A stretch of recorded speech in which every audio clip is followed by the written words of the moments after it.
learn from each other. So it is unnatural for any majority to think that it has become free and exonerated from learning from any other minority. And because learning has to be a two-way street always. It cannot be one-way street. No group can claim that they know everything for all the time. Every group has to learn from each other. Given that existential factor and given the fact that the democratic promise is promise of negotiation, different kinds of coalitions and compromise, how do you understand the notion of assimilation then? Well, I have to think about that for a second. I mean, I guess I would say that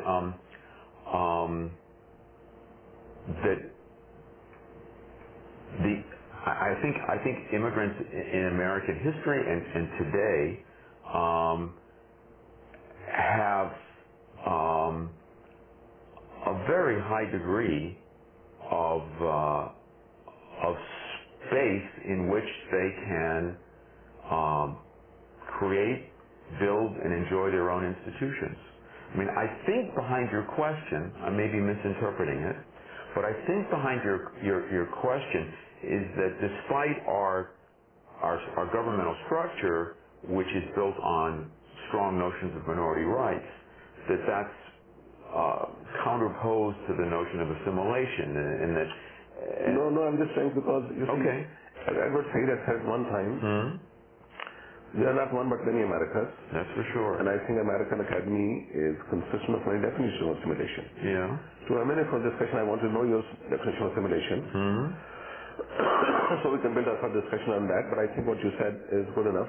Okay. In the sense that this is, the notion of space is very good. I think the notion of space is very good. And it's actually critical in America, I think. Yes. Space, I mean physical space. Yes. But I'm talking about cultural space also. Okay.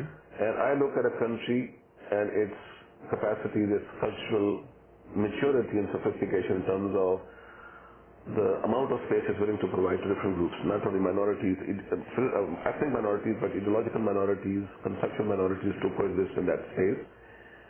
And now the question is, Professor Nyang, is the cultural space in America at the beginning of 20th century shrinking or expanding?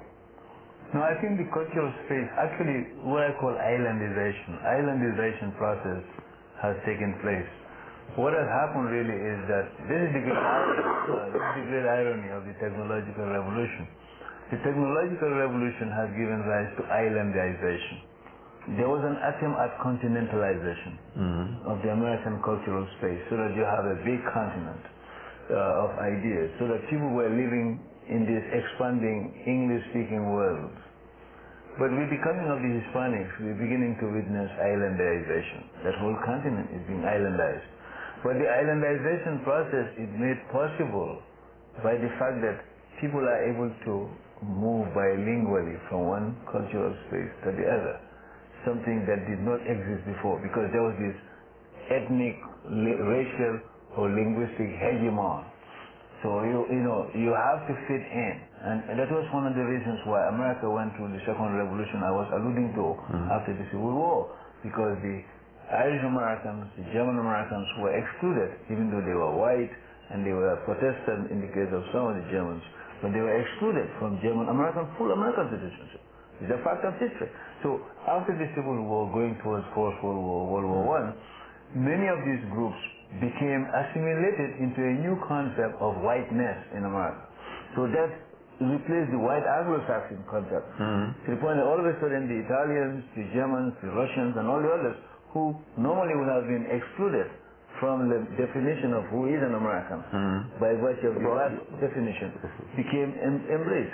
So now what is happening is with the Hispanics, with the Muslims, the Buddhists, and all these other groups, America has now entered a third phase in terms of its self-conception, that you have space for many groups, to the point that they are very much like, metaphorically, the airwaves. You have many channels that exist, and you can listen to different channels. But some there's an overriding channel that connects all of them together.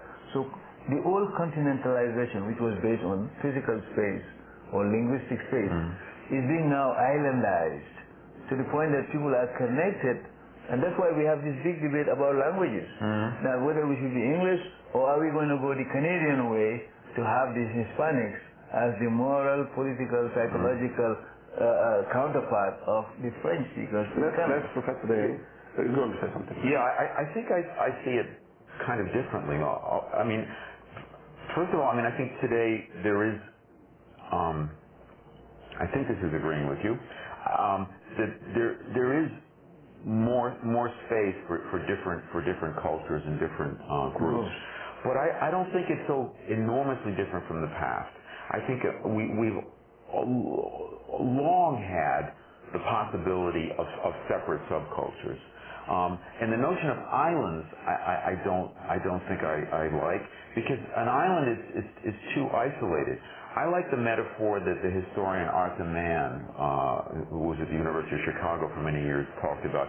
That we have groups with boundaries, but they're sort of permeable boundaries. They're sort of groups that are surrounded by without fences, as he put it.